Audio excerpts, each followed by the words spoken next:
Ladies and gentlemen, Don Lemon thought he could hide behind the veil of journalism while storming into a church, of course, disrupting worship and terrifying children. But when you knowingly participate in a criminal conspiracy, according to the Assistant Attorney General for Civil Rights at the DOJ, you are committing a crime. And now Donnie is trying to backpedal out of the deep legal trouble headed his way. As always, smash that thumbs up button. Let me know you love the content. Subscribe to the channel for more. And share this video. That way more people see what's really going on. So ladies and gentlemen, like I mentioned in the previous video, Don Lemon is playing a dangerous game with his words. And he's being a disingenuous coward alongside the protesters who decided they were entitled to storm into a church during worship service and protest against ICE, as they accuse the pastor of working with ICE. They're getting the operation together. Again, this is an operation that is secret, that they invited folks out.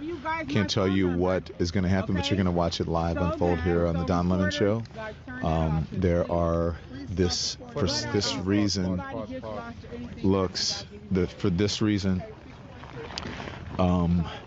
it may look like MAGA coded, but there's a reason they have so many white people here. I'm just going to be honest. It's because of the operation that they're doing today. It's important to have allies, as they said, white allies here. So that is what I could say. I turned our camera off of them because they're giving some critical information here. So not only did Don Lemon know what was going on, he knew their tactics that they were using in order to remain as incognito as possible during this so-called operation. But there we go. Everybody's ready to go. Let's go. Okay. Thank you guys for allowing me to be here. Thank you guys. Okay. How are you? Good. To see you. We're on. We're not saying what it is, what's going on, but thank you.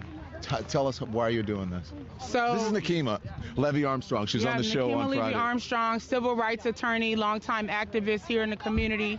And, we protest and do activism in all kinds of ways. This is Operation Pull Up, more of a clandestine operation. We show up somewhere that is a key location. They don't expect us to come there.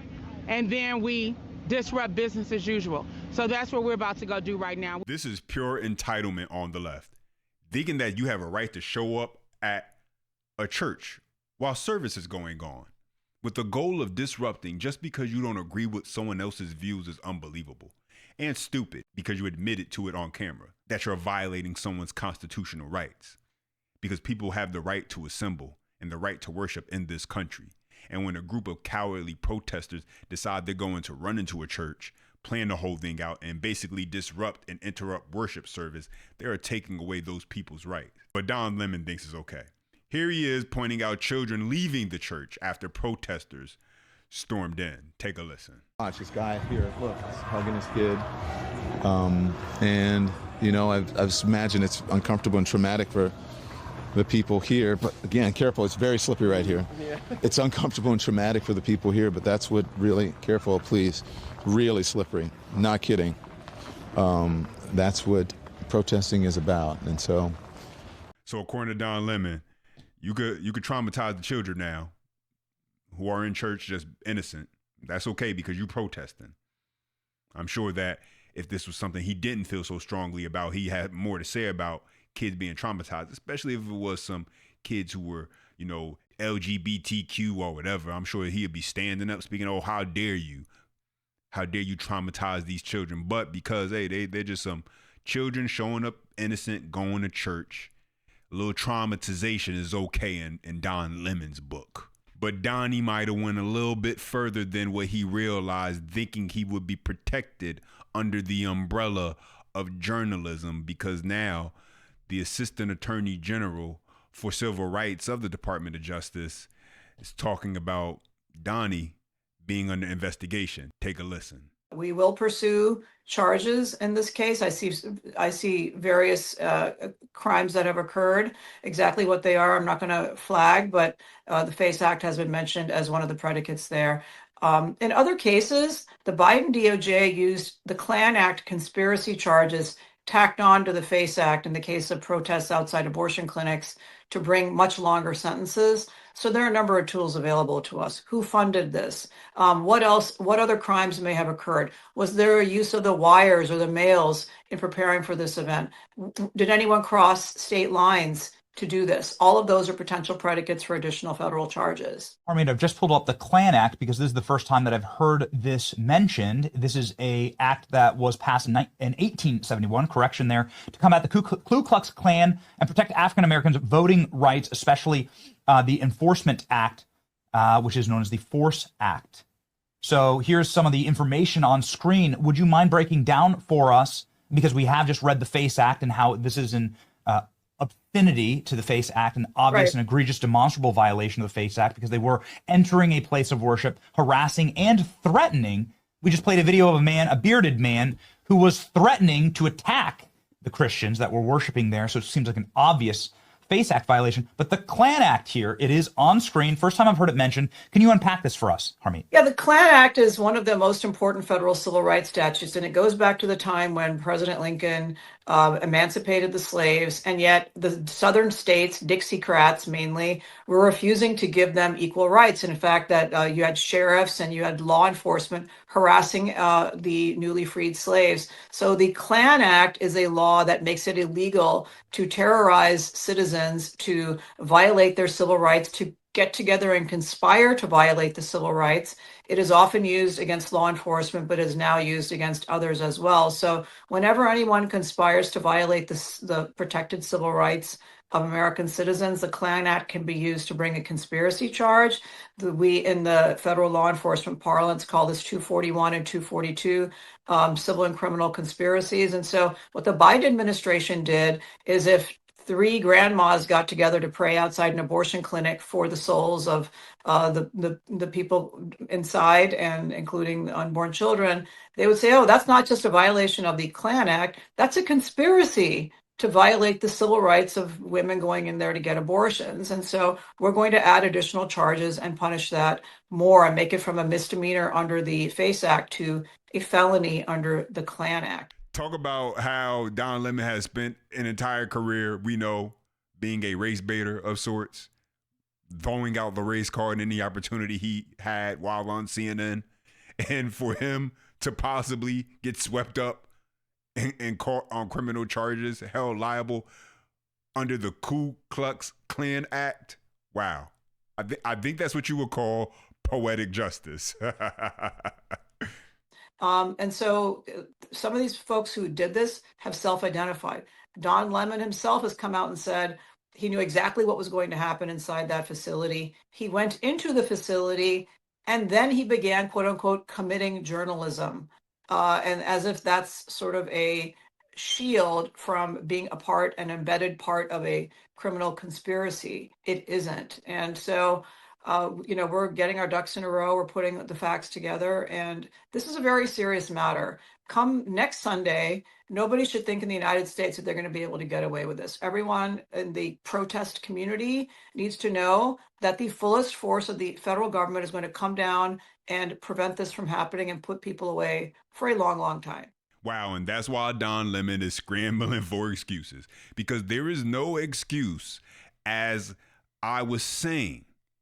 And as you heard from the Assistant Attorney General for Civil Rights, there is no justification for knowingly storming into a church with the goal, the mission of disrupting a worship service. This isn't a public role we're talking about. This is a church, and that's where they went wrong. Attorney General Pam Bondi posted on social media and appeared to call this the intimidation of Christians, saying, quote, if state leaders refuse to act responsibly to prevent lawlessness, this Department of Justice will remain mobilized to prosecute federal crimes and ensure that the rule of law prevails.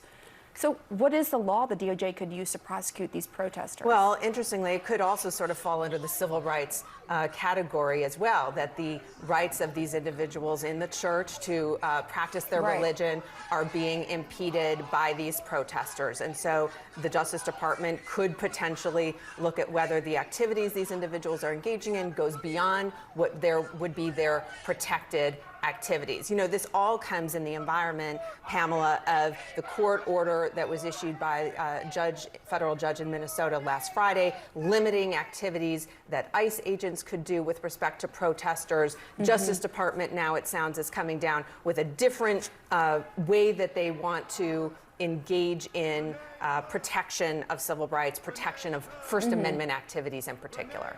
And again, First Amendment activities give protesters the right to make their voices heard, peaceful assembly, right, on public property, but it's different when you get into private property, right? It's different on private property. This is their First Amendment right to engage in their religion. The protesters, are allowed to engage in their activity, but yes, private places have an ability to not have that type of activity in their place. And the question that we're coming to is, how is law enforcement going to protect the rights of protesters to engage in their First Amendment protected activity, at the same time not be intimidating other people for whatever rights they are engaged in? Wow. And so now that's why Don Lemon is having a total meltdown after being called out for his complicity in the anti-ICE church raid that took place in St. Paul, Minnesota on Sunday. Alert from this supposed right-angle news network. Fake right-wing propaganda news alert from this supposed right-angle news network, supposed network, that I led a protest into a church this morning in Minneapolis. That is complete BS. First of all, I had no idea who the organization was until I arrived this morning.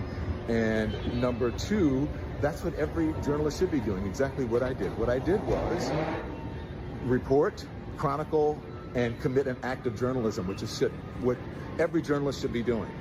That's what happened. So if you really want to know the truth about what happened, why don't you check it out at the Don Lemon Show. So you heard that. And to be fair, Don Lemon wasn't leading the group, but he knowingly went along, fully aware they were going to commit a serious crime, and thought he would be able to hide under the umbrella of, I'm just filming, I'm a journalist. And now what we're hearing is that the DOJ is saying that's not going to fly. And that's what Don Lemon is going to have to answer for. Why he thought it was okay to violate someone else's civil rights. And so now we know what comes next. We know it. We know what Don Lemon is going to do next. It's time to play the race card. It's time to become the victim in this situation.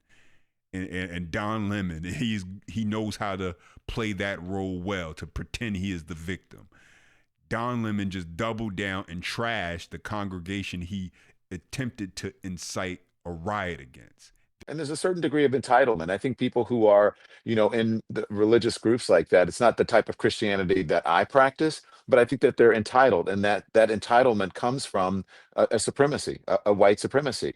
And they think that this country was built for them, that it is a Christian country, when actually we left England because we wanted religious freedom. It's religious freedom, but only if you're a Christian and only if you're a white male, pretty much. And so, yeah, I absolutely 100%, but it's an intimidation tactic. And, I said, I don't understand how I've become the face of it when I was a journalist. I do understand that I'm the biggest name there. And I'm also, as I was on with my producers this morning, you and Kylie talk all the time. My producers were saying, I said, how did I become the face of this? And my producer said, Don, you're a gay black man in America. Yeah, I just think it's a bit hypocritical to speak anything about entitlement when you literally ran up into a church because you felt entitled to disrupting a place of worship as they were in service. And I'm sure not every single person there even really cares probably about what's going on currently with ICE and the raids. They have their own life. They have kids. They have responsibilities, work. Not everybody's caught up in politics and things of that nature. People have other things that go on where this sort of thing isn't always on their radar. And the fact that they were there for one individual who may have been connected to ICE, but yet they felt entitled to disrupt the service, the Sunday service for children, for parents, for everybody who was in attendance that Sunday, despite the fact that they may not have any affiliation to what's going on currently. But a lot of these protesters don't really care because they're not really fighting for anything. As Byron Donald mentions on Fox News, they are paid. They say they have a First Amendment right to speak, but they just trampled on the First Amendment right of that church to be able to worship. Take a listen. I mean, these agitators who, by the way, they are paid, folks. America, they are paid to do this kind of mess.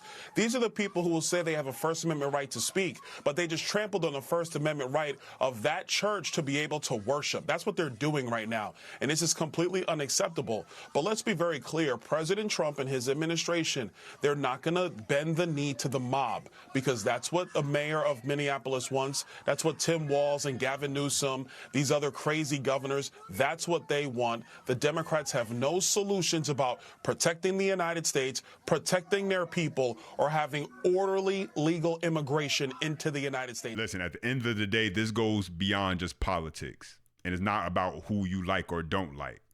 It's about a line that cannot be crossed. Because you don't get to violate people's civil rights or constitutional rights, disrupt worship, terrify children, and then hide behind the excuse of journalism or activism. And that's the problem for people like Don Lemon.